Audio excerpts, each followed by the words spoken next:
Борбордук шайлоо комиссиясы Бишкек эркин экономикалык аймактын жетекчиси Кудурет Тайчабаровду карындашы президенттин кеңешчиси Ынтымак партиясынын талапкери Адинай Мариповага үгүт жүргүзүп, шайлоо эрежелерин бузду деп тапты. Кудурет Тайчабаровго чара көрүү сунушу президенттин администрациясына жөнөтүлдү. Белгилей кетсек, Кудурет Тайчабаров 24 октябрда өзүнүн Facebook баракчасына Адинай Мариповага арнап ыр жазган. Анда ал карындашын жогорку кеңеште көрүүгө кызыктар экенин билдирген. Адинай Марипова Ынтымак партиясынан ат салышууда. Ал президент Садыр Жапаровдун кеңешчиси болуп дайындалган. Жогорку кеңешке шайлоонун үгүт иштери 29 октябрда башталды. Добуш берүү 28 ноябрда өтөт.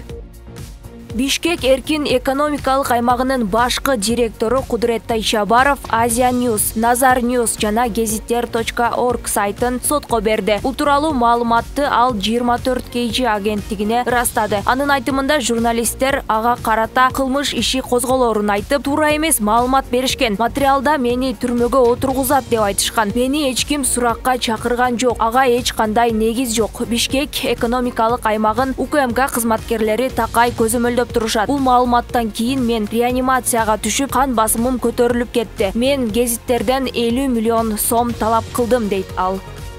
Кыргызстандын президенти Садыр Жапаров 4 ноябрда Борбордук Азия-Европа биримдиги эл аралык экономикалык форумуна катышуу үчүн Бишкек шаарына келген Европа комиссиясынын вице-президенти Валдис Домбровскис менен жолукту. Анда мамлекет башчы Европа биримдиги Кыргызстан үчүн маанилүү тышкы саясий өнөктөш экенин, өлкө эгемендик алгандан бери демократия жана рынок реформаларын ыраттуу колдоп келгенин белгиледи. Европа комиссиясынын вице-президенти Валдис Домбровскис Европа биримдиги менен Кыргызстандын ортосунда соода, инвестиция, жашыл экономика санариптештирүү чөйрөсүндө кызматташтыкты өнүктүрүүгө жогорку мүмкүнчүлүк бар экенин белгиледи. Бишкек шаарында 5 ноябрда Европа бирлиги Борбор Азия биринчи экономикалык форуму өтөт. Форум COVID-19 пандемиясынын кесепетинен келип чыккан социалдык экономикалык каатчылыктан чыгуунун чараларын иштеп чыгууга жана талкуулоого багытталган. Ага Борбор Азия өлкөлөрүнүн өкмөт өкүлдөрү катышат.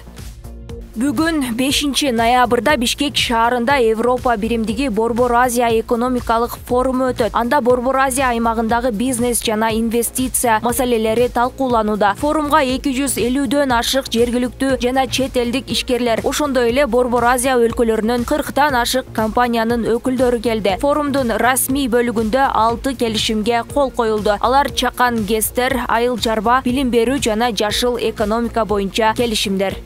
Жакын арада Кыргызстандан Венгрияга түз аба каттама ачылат. Бул тууралуу Венгриянын тышкы иштер министри Бишкекте өтүп жаткан Борбордук Азия Европа биримдиги форумунда билдирди. Анын айтымында Бишкектен Будапештке жумасына 2 каттам аткарылып турмакчы. Каттамды ачуу боюнча сүйлөшүүлөр былтыртан бери жүрүп келет. Апрель айында Венгриянын Wizz Air компаниясынын жетекчиси Бишкек, Будапешт, Абу-Даби аба каттамын ачуу маселесин талкуулоо үчүн учуп келген. Эске салсак, үстүбүздөгү жылдын сентябрь айында аталган өлкөдө Кыргызстандын элчилиги ачылган. Кийин Венгрия кыргыз өнүктүрүү фонду түзүлүп, Венгриянын Кыргызстандагы элчилиги үстүбүздөгү жылдын октябрынан баштап кыргызстандыктарга Венгрияга жана Европа биримдигинин башка бир катар өлкөлөрүнө Шенген визасын бере тургандыгын макулдашылган.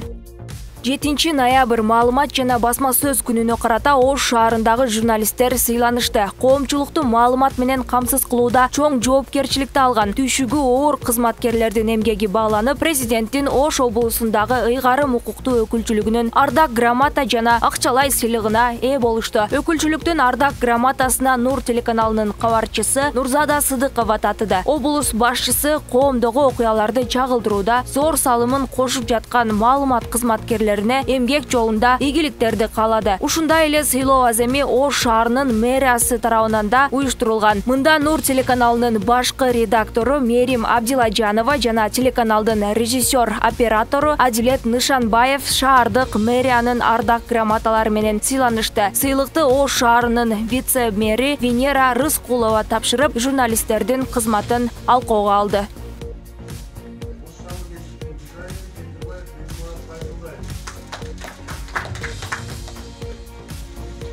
Алған сыйлығыңыздар құт болсын. Құдай бұйырса бұл башталғышы. Бұндан кейін шу мемлекеттік сыйлыктарды алганыңыздарга ошол күндөргө ушундай сыйлыктарга жетишиңиздер. Анан эми эртең мына спорт чара уюштуруп атабыз. Бул спорт биринчиден бул ден соолуктун байлыгы, экинчи достукту секирдете турган спорт эсептеп турабыз. Ошондуктан достошуп, ушул спорт оюндарына келип катышып, ошол жерде катышпагандар болсо, ушул өзүңүздөрдүн командаңыздарга күйөрман болуп, келишиңиздерди чакырып кетебиз. Дагы бир рет майрамыңыздар менен жакшы силерге ийгилик каалайбыз. Чоң рахмат. Биздин мэрибиз Алмазбек Шаймбекович Чуколович сапар болуп калганына байланыштуу сиздерге чоң салам айтып, милдеттерди сиздерге биздин сыйлыктарды тапшырып коюлган. Ошондуктан сиздерди бүгүн ушул эртең 2 ноябрь келе жаткан кесиптик майрамыңыздар бул Кыргыз Республикасынын маалымат жана басма сөз күнү менен Ош шаарынын мэри Алмазбек Шаймбековичтин атынан, жалпы эле Ош шаарынын мэриясынын атынан жана жеке өзүмдүн атыман куттуктап коюуга уруксат этиңиздер. Жеңил салмактагы Гран-при мелдешинин жарым финалындагы беттешти аталган уюм өзүнүн YouTube каналына чыгарган. Кыргыз мушкери жарым финалда россиялык Гусейн Халиков менен кес келип, биринчи раундтун орто ченинде атаандашын нокаутка кетирген. Анын жасаган хай-кик чабуулу атаандашынын башына таамай тийип, ал жерге кулаган. Асылбек сокку жаадыра баштаганда калыс беттешти токтоткон. Уюмдун президенти Александр Гурьянов кыргыз мушкери уюмдун жаңы жылдызына айланганын белгиледи. Бүгүн биздин көз алдыбызда Кыргызстандын жаңы MMA жылдызы пайда болду. Ал Гран-при мелдешинин финалына чыккан Асылбек Рустамбек. Алдыда бизди кызыктуу беттештер күтөт, деген ал. Уюмдун кезектеги беттеши 14 ноябрда Минскиде уланары кошумчаланды.